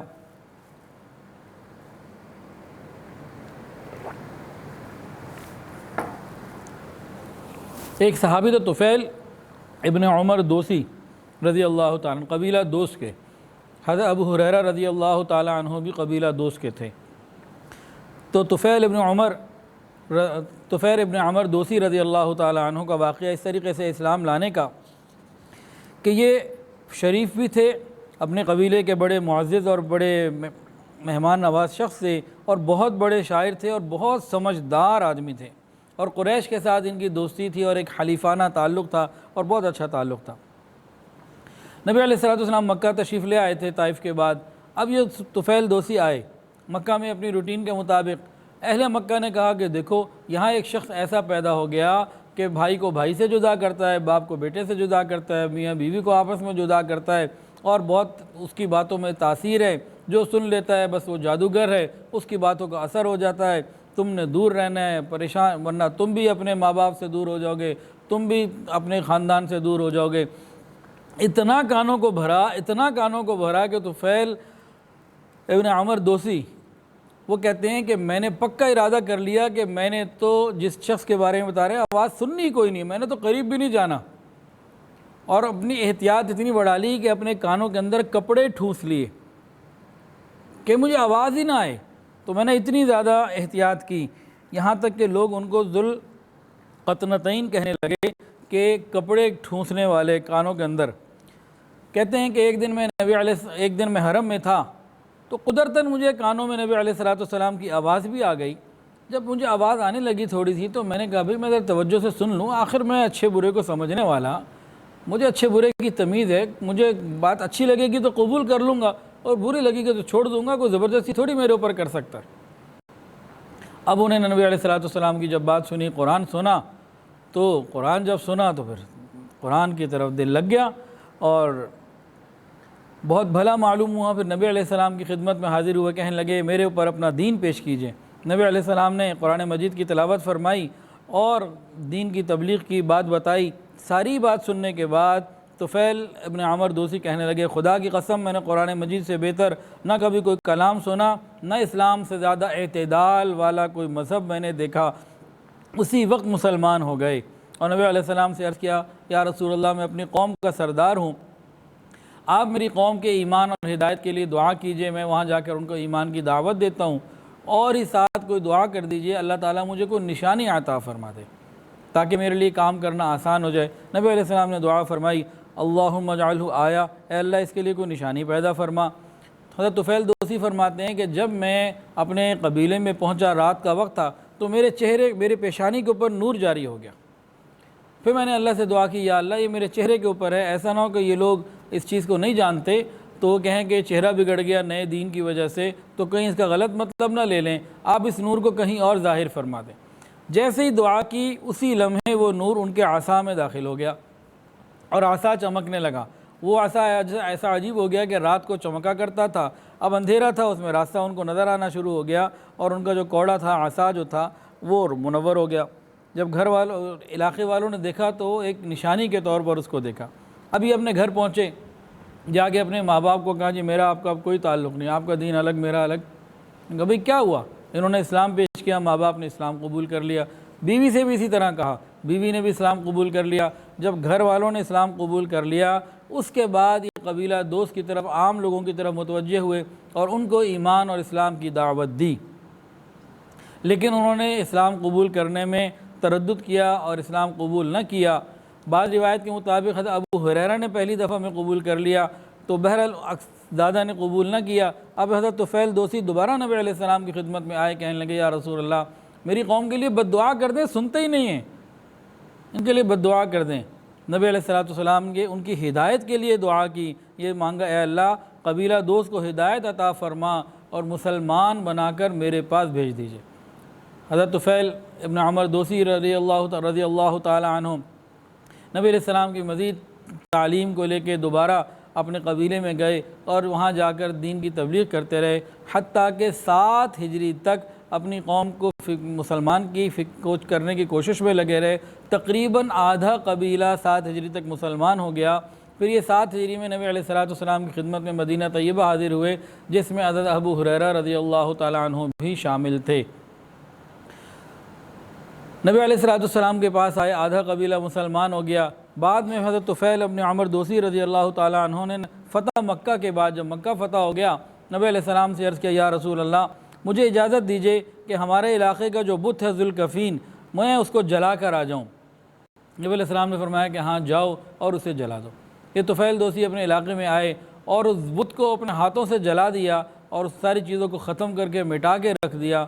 جو لوگ مسلمان نہیں ہوئے تھے نا، انہوں نے جب اپنے بت کو، اپنے خدا کو جس کو سمجھتے تھے کہ یہ بچانے والا ہے، اس کو خود جلتے ہوئے دیکھا، تو اس عمل کی برکت سے سارے کے سارے لوگ مسلمان ہو گئے اور ان کا پورا قبیلہ مسلمان ہو گیا۔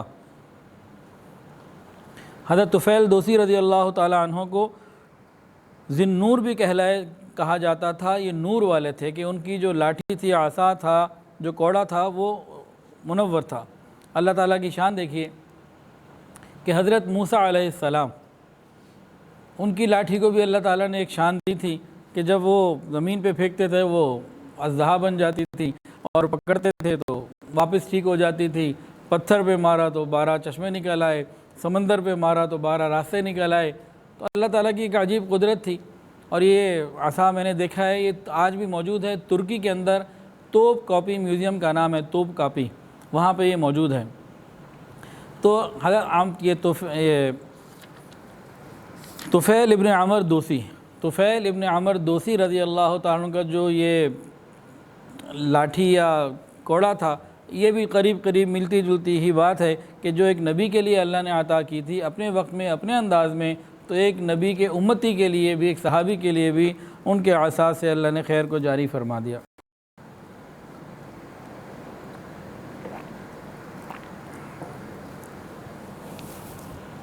طائف سے واپسی کے بعد نبی علیہ السلام مکہ میں تھے اور ایک غمگین زندگی گزر رہی تھی۔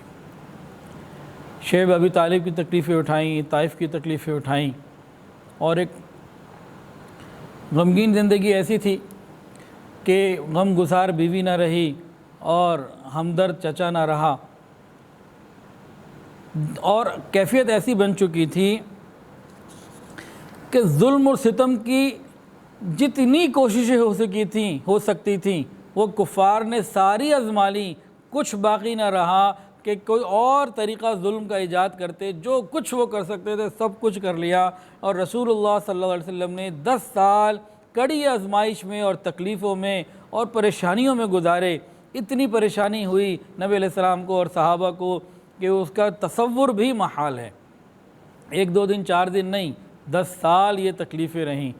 جب انتہا ہو گئی ہر چیز کی، ان کی طرف سے ظلم کی انتہا ہو گئی، نبی علیہ السلام کی طرف سے صبر کی انتہا ہو گئی، تو پھر اللہ رب العزت کا قانون تو یہ ہے نا کہ جو اللہ کے لیے عاجزی اختیار کرتا ہے، جھکتا ہے، قربانیاں دیتا ہے، پھر پروردگار عالم عزتیں بھی عطا فرماتے ہیں، ترقیاں بھی عطا فرماتے ہیں، معراج بھی عطا فرماتے ہیں۔ جتنی نبی علیہ السلام نے تکلیفیں اٹھائیں اور اس کے بعد جتنی عاجزی آپ نے دکھائی، جتنی عاجزی اللہ کے سامنے آپ نے پیش کی، اللہ نے اتنی بلندی آپ کو عطا فرمائی۔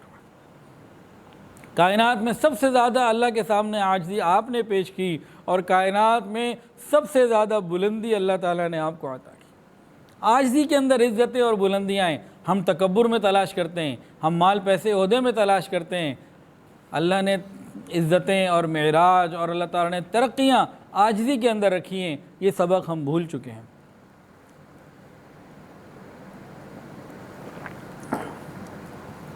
چنانچہ نبی علیہ السلام کو تکلیفوں کی انتہا پہنچا دی گئی، اور آپ نے عاجزی کی انتہا پیش کر دی، صبر کی انتہا پیش کر دی۔ پھر اللہ رب العزت نے آپ کو اتنا اونچا کیا کہ فرشتے بھی پیچھے رہ گئے، اور کائنات کے آخری مقام عرش الہی تک اللہ آپ کو لے گئے۔ اہل سنت والجماعت کا یہ متفقہ عقیدہ ہے کہ عرش کے بعد مخلوق اور کوئی نہیں ہے۔ عرش الہی پر تمام مخلوقات کی انتہا ہو جاتی ہے، اس کے بعد پھر اللہ کی ذات ہے، تو عرش الہی پر تمام کائنات ختم ہو جاتی ہے، اس کے بعد کسی مخلوق کا وجود نہیں۔ اسی لیے نبی علیہ السلام کے کمالات بھی سب سے زیادہ ہیں جو عرش الہی تک پہنچے۔ تو اس میں ختم نبوت کی طرف اشارہ ہے کہ عرش تک سیر کرانے میں ختم نبوت کی طرف اشارہ ہے، کیونکہ تمام کائنات عرش پر جا کر ختم ہو جاتی ہے، اور اسی طرح نبوت اور رسالت کے تمام کمالات آپ کے اوپر مکمل ہو جاتے ہیں، اس کے بعد کوئی اور کمال اور ترقی باقی ہی نہیں رہتی۔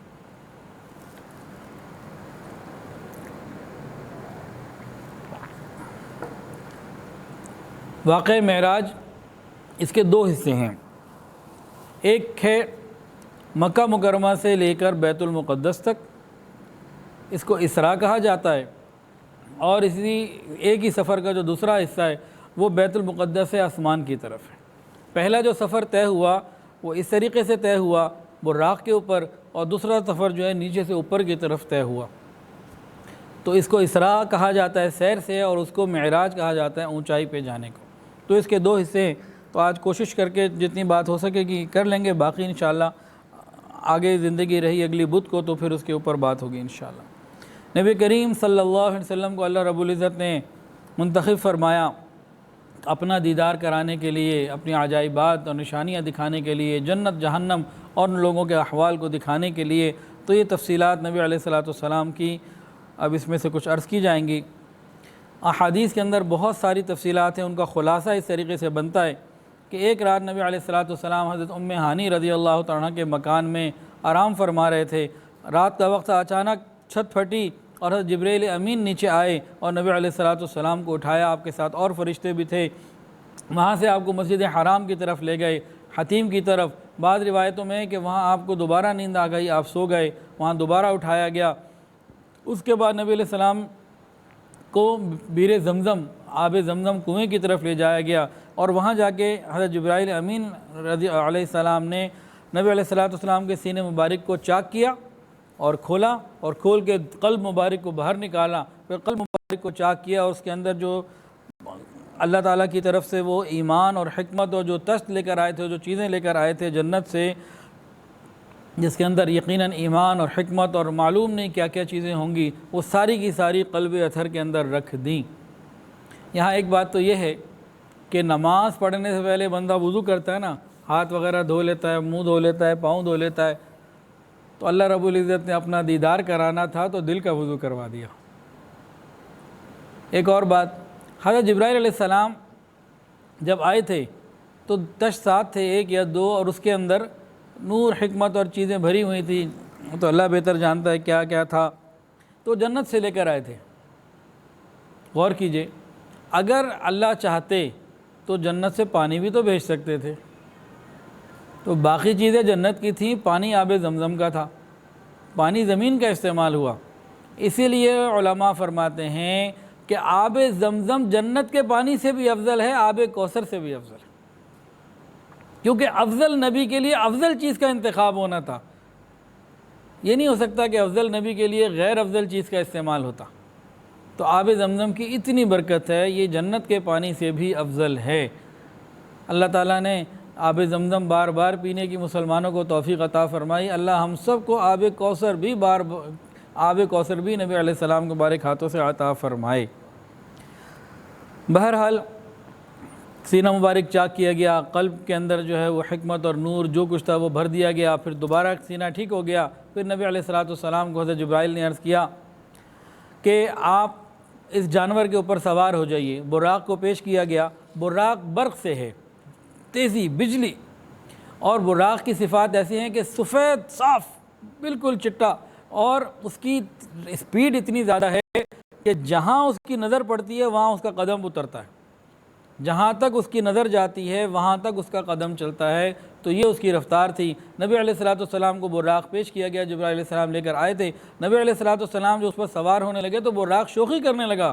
حضرت جبرائیل نے فرمایا، اے براق کیا کر رہے ہو، کس بات کی شوخی تم دکھاتے ہو؟ حضور پاک صلی اللہ علیہ وسلم سے زیادہ کوئی پاکیزہ، محترم اور معزز بندہ آج تک تمہارے اوپر سوار نہ ہوا، کیا کرتے ہو تم؟ تو براق نے جب یہ بات سنی تو فوراً شرم سے پانی ہو گیا، پسینہ پسینہ ہو گیا، پھر نبی علیہ السلام کو لے کر روانہ ہوا۔ بعض روایتوں میں ہے کہ جبرائیل علیہ السلام بھی ساتھ تھے اور میکائیل علیہ السلام بھی ساتھ تھے، اور نبی علیہ السلام کے ساتھ ساتھ جبرائیل علیہ السلام چلتے رہے۔ اور روایت میں یہ بھی آتا ہے کہ جبرائیل علیہ السلام اسی براق پہ نبی علیہ السلام کے پیچھے بیٹھے۔ بہرحال نبی علیہ السلام جبرائیل علیہ السلام کے ساتھ سفر شروع کیا، اور حضرت شداد ابن اوس رضی اللہ تعالیٰ عنہ کی روایت ہے کہ نبی علیہ السلام نے فرمایا کہ اس راستے میں کئی جگہ مجھے اترنا ہوا اور نماز پڑھنے کا مجھے موقع دیا گیا، اور میں نے وہاں نماز پڑھی، مجھے نماز پڑھنے کا کہا گیا۔ فرماتے ہیں کہ جب میں مکہ سے چلا تو سب سے پہلے ایک ایسی زمین جو کھجوروں کی زمین تھی، سرزف زمین تھی، مجھے جبرائیل امین نے کہا یہاں اتریے اور 2 رکعت نماز ادا کیجیے۔ میں اترا، 2 رکعت نفل ادا کیے، 2 نفل پڑھے۔ پھر جبرائیل نے پوچھا آپ کو معلوم ہے کون سی جگہ ہے؟ تو فرمایا کہ نہیں مجھے تو نہیں معلوم۔ حضرت جبرائیل نے عرض کیا یا رسول اللہ یہ وہ جگہ ہے مدینہ طیبہ جہاں آپ ہجرت کے بعد آئیں گے، یہ آپ کا مہجر بنے گا۔ یہاں سے لوگ روانہ ہوئے اور ایک اور زمین پر پہنچے۔ حضرت جبرائیل نے کہا یہاں بھی اتر کر نماز پڑھیے۔ نبی علیہ السلام نے نماز پڑھی۔ حضرت جبرائیل نے بتایا کہ یہ وہ جگہ ہے طور سینا، وادی سینا، اور یہ قریبی شجر موسیٰ ہے جہاں پر حضرت موسیٰ علیہ السلام کی اللہ تعالیٰ سے ہم کلامی ہوئی تھی، وَكَلَّمَ اللَّهُ موسیٰ تکلیمہ کا شرف ان کو ملا تھا۔ یہ وہ مبارک مقام ہے۔ اس کے بعد وہاں سے روانہ ہوئے تو یہ مدین پہنچے۔ وہاں پہنچ کے پھر کہا یا رسول اللہ نیچے اتر کے 2 رکعت نماز ادا کیجئے۔ نبی علیہ السلام اترے، نماز ادا کی۔ حضرت جبرائیل نے بتایا کہ یہ حضرت شعیب علیہ السلام کی بستی مدین ہے، یہ مدینہ طیبہ میں ہے، اور الحمدللہ مجھے وہاں جانے کا موقع بھی ملا، اور اس کے بارے میں تفصیلی ویڈیوز بھی الحمدللہ ساری موجود ہیں، کافی حد تک موجود ہیں۔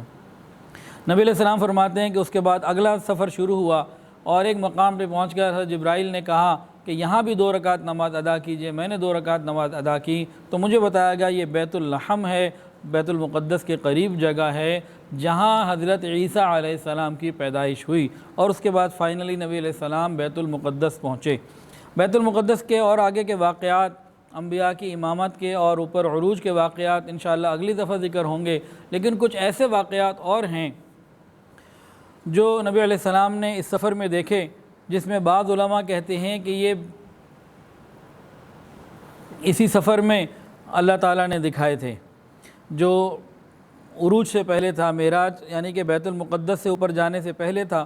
اور بہرحال یہ تو اب اللہ ہی بہتر جانتے ہیں، لیکن وہ واقعات صحیح اور حق ہیں، ان کو سن لیجئے، اور ہمیں چاہیے کہ ہم ان سے عبرت حاصل کریں اور سچی توبہ کر کے اس انجام سے بچیں۔ نبی علیہ السلام صادق الامین ہیں، آپ کی زبان سے جو کچھ ادا ہوا وہ سارے کا سارا حق رہا اور پورا ہو کے رہا۔ ہمیں چاہیے کہ ہم ان چیزوں سے عبرت حاصل کریں۔ یہ شب معراج کے کئی واقعات ایسے ہیں، ہم اپنے آپ کو بچانے کی فکر کریں۔ نبی علیہ السلام براق پر سوار جا رہے تھے، ایک بڑھیا قریب سے گزری، اس نے آپ کو بلانا چاہا، آپ نے التفات نہیں کیا۔ پھر ایک بوڑھا آیا، اس نے آپ کو بلانا چاہا، آپ نے التفات نہیں کیا۔ پھر آگے سے گزرے تو ایک قوم نے آپ کو سلام کیا، السلام علیکہ یا اول، السلام علیکہ یا آخر، السلام علیکہ یا حاشر۔ نبی علیہ السلام نے ان کو جواب دیا۔ جبرائیل علیہ السلام نے بعد میں بتایا کہ وہ پہلے جو بوڑھی عورت تھی وہ دنیا تھی، وہ آپ کو اپنی طرف متوجہ کرنا چاہتی تھی۔ جو بوڑھا آیا تھا وہ شیطان تھا، وہ آپ کے راستے میں حائل ہونا چاہتا تھا۔ اور یہ جو جماعت تھی، حضرت ابراہیم علیہ السلام، حضرت موسیٰ علیہ السلام اور حضرت عیسیٰ علیہ السلام تھی۔ یہ بھی اللہ تعالیٰ کا عجیب چناؤ ہے، 3 لوگوں کو چنا یہاں پہ، ابراہیم علیہ السلام، موسیٰ علیہ السلام اور حضرت عیسیٰ علیہ السلام۔ حکمت تو اللہ ہی بہتر جانتے ہیں، لیکن یہ پڑھتے ہوئے دل میں یہ خیال آیا کہ حضرت ابراہیم علیہ السلام ابو الانبیاء ہیں، اور آج اسلام کے اندر مسلمانوں میں، یہودیوں میں اور عیسائیوں میں تینوں کے ہاں ان کی عزت ہے۔ ایک تو وہ تھے، دوسرے کون تھے؟ حضرت موسیٰ علیہ السلام جن کو تورات نازل ہوئی، یہودی جن کو اپنے نبی کہتے ہیں، اور تیسرے حضرت عیسیٰ علیہ السلام جن کے اوپر انجیل نازل ہوئی، جنہیں عیسائی مانتے ہیں۔ تو اللہ تعالیٰ کا چناؤ بھی ایسا تھا۔ حضرت موسیٰ علیہ السلام صاحب کتاب، سب سے پہلی کتاب جن پر نازل ہوئی، اور اس کے بعد آخر تک بنی اسرائیل میں جتنے بھی انبیاء آتے رہے وہ تورات ہی کتابیں چلتے رہے۔ اور حضرت عیسیٰ علیہ السلام کون ہیں؟ یہ بنی اسرائیل کے آخری نبی ہیں۔ بنی اسرائیل میں پھر ان کے بعد کوئی نبی نہیں آیا۔ تو یہ اللہ تعالیٰ کا چناؤ تھا۔ اور صحیح مسلم میں حضرت انس رضی اللہ تعالیٰ عنہ سے روایت ہے کہ حضور پرنور صلی اللہ علیہ وسلم نے ارشاد فرمایا کہ شب معراج جب میں جا رہا تھا، میں نے دیکھا حضرت موسیٰ علیہ السلام اپنی قبر میں کھڑے نماز پڑھ رہے ہیں۔ یہ بھی انہوں نے دیکھا، اللہ نے دکھایا۔ اسی طرح حدیث کے اندر آتا ہے کہ نبی علیہ السلام نے شب معراج میں دجال کو بھی دیکھا اور جہنم کے داروغہ مالک کو بھی دیکھا۔ اس کے بعد اب جو باتیں ہیں نا، ان کو ہم توجہ کے ساتھ سنیں۔ یہ وہ واقعات ہیں جو بعض اعمال کا انجام ہیں۔ ہم ان اعمال سے توبہ کرنے والے بنیں، بچنے والے بنیں اور اپنے گھر والوں کو بچانے والے بنیں۔ یہ وہ چیزیں ہیں جو حق ہیں، ہو کر رہنی ہیں۔ حضور پاک صلی اللہ علیہ وسلم کی ایک ایک پیشن گوئی پوری ہوئی۔ جتنی آپ نے پیشن گوئیاں دے چکے ہیں، بہت ساری پوری ہو چکی ہیں اور بہت ساری پوری ہونے والی ہیں۔ کوئی ایسی بات نہیں ہے جو پوری نہ ہوئی، تو یہ بھی پوری ہونی ہے۔ آپ کی زبان سے سوائے سچ اور حق کے کچھ نہیں نکلا۔ اللہ کی قسم، ہماری آنکھ کا دیکھا غلط ہو سکتا ہے، جناب رسول اللہ صلی اللہ علیہ وسلم کی زبان مبارک سے نکلا ہوا ایک حرف بھی غلط نہیں ہو سکتا۔ اب سنیے اور دل کے کانوں سے سنیے ان باتوں کو۔ نبی علیہ السلام فرماتے ہیں کہ معراج کے سفر میں میرا ایک ایسی قوم پر گزر ہوا جن کے ناخن تانبے کے تھے، وہ اپنے چہروں کو اور سینوں کو رگڑتے چلے جاتے تھے۔ میں نے جبرائیل امین سے پوچھا یہ کون لوگ ہیں؟ فرمایا یہ غیبت کرنے والے ہیں۔ یہ وہ لوگ ہیں جو دوسروں کی عزت اور آبرو کو اچھالتے ہیں۔ آج اسٹیٹس کے اوپر اور فیس بک کے اوپر اور سوشل میڈیا کے اوپر ایک دوسرے کی غیبت کرنا، ایک دوسرے کی عزت کو اچھالنا ہمارا کیسا معمول بن چکا ہے۔ اللہ ہمیں سمجھ عطا فرمائے۔ دوسرا سنیے، نبی علیہ السلام نے فرمایا کہ میں نے شب معراج میں دیکھا کہ ایک شخص نہر میں تیر رہا ہے اور پتھر کو لقمہ بنا بنا کے کھا رہا ہے، اور شاید ایک روایت میں یہ بھی ہے کہ خون کا دریا ہے وہ۔ پوچھتے ہیں کہ فرماتے ہیں کہ میں نے پوچھا جبرائیل یہ کون شخص ہے؟ نبی جبرائیل نے عرض کیا یا رسول اللہ، یہ آپ کی امت کے سود کھانے والے سود خور لوگ ہیں۔ یہ سود اتنی بڑی لعنت اور برائی ہے۔ پھر نبی علیہ السلام کا ایک ایسی قوم پر گزر ہوا کہ ایک ہی دن میں وہ کھیتی بوتے ہیں اور فوراً ہی کاٹ لیتے ہیں، اور پھر دوبارہ یہ سلسلہ چل پڑتا ہے، کھیتی پھر ویسی ہو جاتی ہے۔ نبی علیہ السلام نے پوچھا کہ یہ کون ہے؟ جبرائیل نے عرض کیا یا رسول اللہ، یا اللہ کے راستے میں جہاد کرنے والے ہیں، ان کا اجر بہت تیزی سے بڑھتا ہے، ایک نیکی کی جگہ 700 نیکیاں اللہ عطا فرماتے ہیں۔ پھر نبی علیہ السلام کا ایک اور قوم پہ گزر ہوا، نبی علیہ السلام کا ایک اور قوم پر گزر ہوا۔ توجہ کے ساتھ سنیے گا، رسول اللہ کی بات ہے۔ نبی علیہ السلام نے فرمایا کہ میرا ایک ایسی قوم پہ گزر ہوا جن کے سر پتھروں سے کچلے جا رہے تھے، جن کے سر پتھروں سے کچلے جا رہے تھے۔ میں نے پوچھا جبرائیل یہ کیا ہے؟ فرمایا کہ یہ نماز میں کوتاہی کرنے والے ہیں۔ صبح ان کی آنکھ ہی نہیں کھلتی، ان کی فجر بھی قضا ہوتی ہے، یہ نماز میں کوتاہی کرنے والے ہیں، ان کا سر اٹھتا ہی نہیں تکیے سے۔ اللہ اکبر کبیرہ۔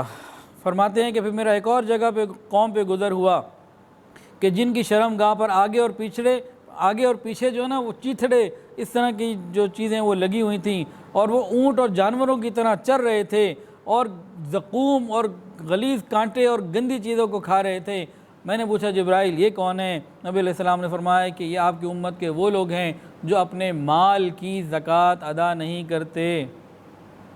آج کتنے لوگ ہیں کہ زکوٰۃ ادا نہیں کرتے، حساب ہی نہیں کرتے، خیال ہی نہیں کرتے۔ یہ قیامت کے دن ذلت اور رسوائی کا ذکر ہوگا، کا سبب بنے گا۔ اور سنیے، یہ آج کل کے ماحول کے مطابق تو یہ فٹ ہوتی ہے پوری ہمارے معاشرے کے اوپر کہ بے حیائی اور بے غیرتی اتنی عام ہو چکی ہے۔ میں آپ کو پرسنٹیج بتا دوں تو شاید آپ یقین نہ کریں۔ ہم سارا دن بعض سیاستدانوں کو، کبھی کسی ادارے کو، کبھی کسی ادارے کو گالیاں دیتے ہیں، انہوں نے ملک کو تباہ کر دیا۔ ارے ان سارے لوگوں کی پوری تعداد کتنی ہوگی؟ 2 4 10 20 25 لاکھ؟ 20 لاکھ آدمیوں کی سزا 20 کروڑ عوام کو نہیں دے سکتے اللہ۔ وہ ارحم الراحمین ہیں، وہ 20 لاکھ لوگوں کی گناہوں کی سزا 20 کروڑ کو نہیں دیں گے۔ ہم 20 کروڑ میں دیکھیں کہ کتنے ہیں جو اللہ کی فرما برداری کرنے والے ہیں اور نافرمانی کرنے والے ہیں۔ سنیے اور دل کے کانوں سے سنیے۔ نبی علیہ السلام نے فرمایا کہ میرا ایک ایسی قوم پہ گزر ہوا جن کے سامنے ایک ہانڈی میں خوبصورت پکا ہوا صاف ستھرا پاکیزہ گوشت اور سالن تیار موجود ہے، اور دوسری ہانڈی میں بدبودار سڑا ہوا غلیظ موجود ہے، اور وہ پاکیزہ صاف کو چھوڑ کر غلیظ کی طرف ہیں، وہ کھا رہے ہیں۔ نبی علیہ السلام نے پوچھا جبرائیل یہ کون ہے؟ فرمایا کہ آپ کی امت کے وہ مرد ہیں، گھر میں بیوی موجود ہوتی ہے لیکن یہ باہر جا کر کسی غیر عورت کے ساتھ وقت گزارتے ہیں، اور یہ آپ کی امت کی وہ عورتیں ہیں کہ گھر میں پاکیزہ شوہر موجود ہوتا ہے لیکن یہ غیر مرد کے ساتھ وقت گزارتی ہیں۔ آج اس طرح کا وقت گزارنا آسان، لیکن جہنم کے اندر یہ تکلیفیں پیش آئیں گی۔ اللہ ہماری حفاظت فرمائے اور توبہ کی توفیق عطا فرمائے۔ اور آج کل یہ گناہ اتنا بڑھ چکا ہے، میں آپ کو کیا بتاؤں۔ کل بھی ایک خاتون کا میسج کہ اتنے ہمارے بچے ہیں لیکن آج بھی میرا شوہر کہیں اور جا کے منہ کالا کرتا ہے، اور ذرا سی بات کرو تو لڑنے اور مارنے پر آ جاتا ہے، مجھے باقاعدہ مارتا ہے۔ آج کسی پہ ظلم اور کل قیامت کے دن بہت پریشانی ہوگی۔ پھر نبی علیہ السلام نے فرمایا کہ ایک ایسی لکڑی پر گزر ہوا جو راستے میں کھڑی ہوئی لگی ہوئی ہے، اور جو بھی کپڑا یا کوئی چیز اس سے گزرتی ہے تو وہ اس کو پھاڑ ڈالتی ہے، اس کو چاک کر دیتی ہے۔ میں نے پوچھا جبرائیل یہ کیا ہے؟ نبی علیہ السلام نے فرمایا کہ آپ کی امت میں ان لوگوں کی مثال ہے جو راستے میں چھپ کے بیٹھتے ہیں اور راستے پہ گزرنے والوں کو ڈاکہ ڈالتے ہیں، چوری کرتے ہیں، مال چھین لیتے ہیں، یہ ان لوگوں کی مثال ہے۔ پھر نبی علیہ السلام فرماتے ہیں ایک قوم پر گزر ہوا جنہوں نے لکڑیوں کا ایک بہت بڑا بھاری گٹھا جمع کر لیا ہوا تھا، وہ اتنا زیادہ تھا کہ وہ اس کو خود اٹھا نہیں سکتے تھے لیکن اور جمع کرتے جا رہے ہیں اور جمع کرتے جا رہے ہیں۔ میں نے پوچھا یہ کون ہے؟ کہا کہ یہ وہ لوگ ہیں جن پر حقوق ہیں دوسروں کے، امانتیں ہیں دوسروں کی، پہلی تو ادا نہیں کرتے اور اپنے ذمے حقوق ڈالے جا رہے ہیں، تو یہ ان کا حال ہے۔ پھر فرمایا کہ ایک اور قوم پر گزر ہوا جن کی زبانیں اور ہونٹ قینچیوں سے کاٹے جا رہے تھے، تو جب کٹ جاتی ہیں پھر دوبارہ ٹھیک ہو جاتی ہیں، پھر کاٹی جاتی ہیں، پھر ٹھیک ہو جاتی ہیں، چلتا رہتا ہے، سلسلہ ختم ہی نہیں ہوتا۔ میں نے پوچھا جبرائیل یہ کون ہے؟ فرمایا کہ یہ آپ کی امت کے خطیب اور واعظ ہیں، دوسروں کو تو نیکی کی نصیحت کرتے ہیں لیکن خود اس سے محروم، دوسروں کو تو کہتے ہیں کہ تم نیک بنو، تم پاکیزہ رہو، اور ان کی اپنی چیزیں خراب ہوا کرتی ہیں۔ اللہ تعالی ہماری حفاظت فرمائے۔ ان باتوں کو بہت زیادہ سمجھنے کی ضرورت ہے۔ اللہ اکبر۔ ایک اور بات سنیے، نبی علیہ السلام نے فرمایا کہ میں نے کچھ لوگوں کو دیکھا کہ جن کا دھڑ تو انسانوں کی مانند ہے مگر چہرہ سور کی مانند۔ میں نے پوچھا جبرائیل یہ کیا واقعہ ہے؟ فرمایا کہ جھوٹی گواہی دینے والے ہیں۔ آج کس طرح دوستی کے اندر دوست کے لیے کتنی جھوٹی گواہیاں دے دیتا ہے۔ یہ تو قیامت کے دن معلوم ہوگا کہ سور کی جب شکل بنا دی جائے گی۔ ایک اسی طرح فرمایا کہ میں نے کچھ عورتوں کو دیکھا کتوں کی مانند چیخ رہی ہیں، آوازیں نکال رہی ہیں، بکھرے بال، برا حال۔ میں نے پوچھا جبرائیل یہ کون عورتیں ہیں؟ فرمایا یہ وہ عورتیں ہیں جو دنیا میں اپنے خاوندوں کے ساتھ زبان درازی کیا کرتی تھیں، اینٹ کا جواب پتھر سے دیا کرتی تھیں۔ یہ خاوند سے حسن سلوک کے بجائے جلی کٹی سناتی تھیں، آج یہ ان کا حال ہے۔ پھر نبی علیہ السلام نے دیکھا کچھ لوگ ایسے ہیں جن کے قد چھوٹے ہیں، ان کے اوپر پہاڑ رکھ دیے جاتے ہیں، وہ کچل جاتے ہیں، پھر ان کے قد ٹھیک ہو جاتے ہیں، پھر پہاڑ رکھ دیے جاتے ہیں، پھر کچل جاتے ہیں، یہ سلسلہ چلتا چلا جا رہا ہے۔ میں نے پوچھا جبرائیل یہ کون ہے؟ فرمایا کہ یہ آپ کی امت کے تکبر کرنے والے لوگ ہیں، جن کی گردن میں سریا ہوتا تھا، اپنے آپ کو بڑا سمجھتے تھے کہ ہاں جی ہم بڑی چیز ہیں، آج ان کو پہاڑ کے نیچے دبایا جا رہا ہے، تو ان کو ذلت اور رسوائی کا انجام دیا جا رہا ہے۔ پھر نبی علیہ السلام نے فرمایا کہ میں نے دیکھا کچھ لوگ ہیں جن کے سر کے اوپر بہت بڑے گٹھرے ہیں، ان سے وزن اٹھایا نہیں جا رہا اور ان سے گر جاتا ہے، فرشتے اٹھاتے ہیں پھر ان کے سر پہ ڈال دیتے ہیں، وہ چلنا چاہتے ہیں لیکن نہیں چل پاتے، پھر گر جاتا ہے، فرشتے ان کے سر پر دوبارہ وہ بھاری بوجھ رکھ دیتے ہیں۔ میں نے پوچھا جبرائیل یہ کیا ہے؟ فرمایا کہ آپ کی امت کے وہ لوگ ہیں جو امانت میں خیانت کرنے والے تھے، لوگ ان کو امانت دیتے ہیں اور یہ امانت میں خیانت کرتے ہیں۔ نبی علیہ السلام نے فرمایا میں نے دیکھا کہ کچھ لوگ ایسے ہیں جن کے سر کے اوپر ان کی شرم گاہیں آ گئی ہیں اور ان میں سے پیپ نکل رہا ہے اور غلاظت نکل رہی ہے، وہ پیے چلے جا رہے ہیں۔ میں نے پوچھا جبرائیل یہ کون ہیں؟ فرمایا کہ آپ کی امت کے زانی ہیں، یہ زنا کرنے والے ہیں۔ نبی علیہ السلام نے اور بھی بہت سارے مناظر دیکھے، انشاءاللہ معراج کی کچھ تفصیلات باقی ہیں، وہ اگلی مجلس میں انشاءاللہ ہوں گی۔ اللہ تعالی ہمیں حیا اور پاک دامنی کی زندگی عطا فرمائے۔ بلکہ آج ایک بات یاد آ گئی، میڈیا سروسز میں شان الہی صاحب ہیں، ان کے ہاں جانا ہوا تو قدرتاً ادھر عمران خان کے جو تیسرے بہنوئی ہیں عبدالاحد خان، ان سے ملاقات ہوئی تو وہ 15 دن مرکز میں رائیوڈ میں رہتے ہیں اور 15 دن باقی ان کے معاملات جو زندگی کے ہیں وہ کرتے ہیں۔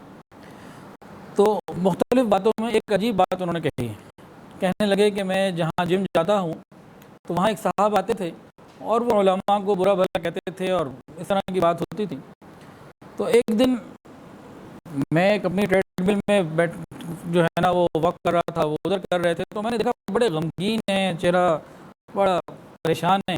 تو میں نے پوچھا بھی خیر ہے، آج آپ بڑے پریشان لگ رہے ہیں؟ تو وہ صاحب کہنے لگے کہ جی سارے مزے تو تم مولوی لے گئے ہو، ساری نعمتیں تو تمہارے پاس ہیں، ہمارے پاس کیا ہے؟ میں نے پوچھا بھائی آپ تو علماء کو برا بھلا کہتے رہتے ہیں، تو آج یہ کیسٹ کیسے چینج ہو گئی، مسئلہ کیا ہے؟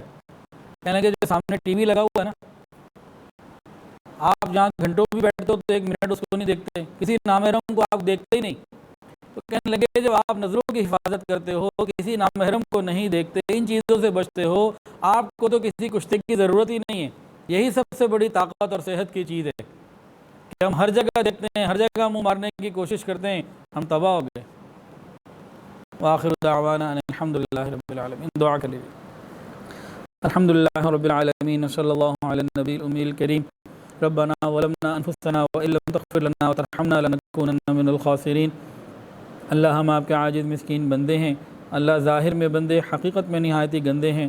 یا اللہ ہمارے دلوں کی گندگیوں کو دور فرما، ہمارے سینوں کو اپنے نور سے منور فرما، ہمارے دلوں کو اپنی یاد سے آباد فرما، رب کریم سینوں کو اپنی محبت سے لبریز فرما، خطاؤں سے درگزر فرما، عیبوں کی پردہ پوشی فرما، رب کریم اپنی رحمتوں کی پشت پناہی نصیب فرما، رب کریم ہم سب کے تمام صغیرہ کبیرہ گناہوں کو معاف فرما۔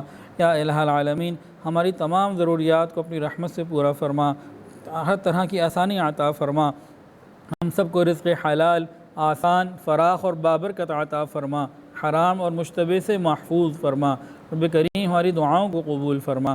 وصلی اللہ تعالی۔ یا اللہ بہت سارے لوگوں نے دعاؤں کے لیے کہا اور جو کہنا چاہتے تھے نہیں کہہ پائے، اور وہ لوگ ان کا حق ہے کہ ان کے لیے دعائیں کرتے رہا کریں، رب کریم سب کے لیے خیر کے فیصلے فرما۔ وصلی اللہ تعالی علی خیر خلقہ سیدنا و مولانا محمد وعلی آلہ واصحابہ واہل بیتہ اجمعین، آمین یا رب العالمین۔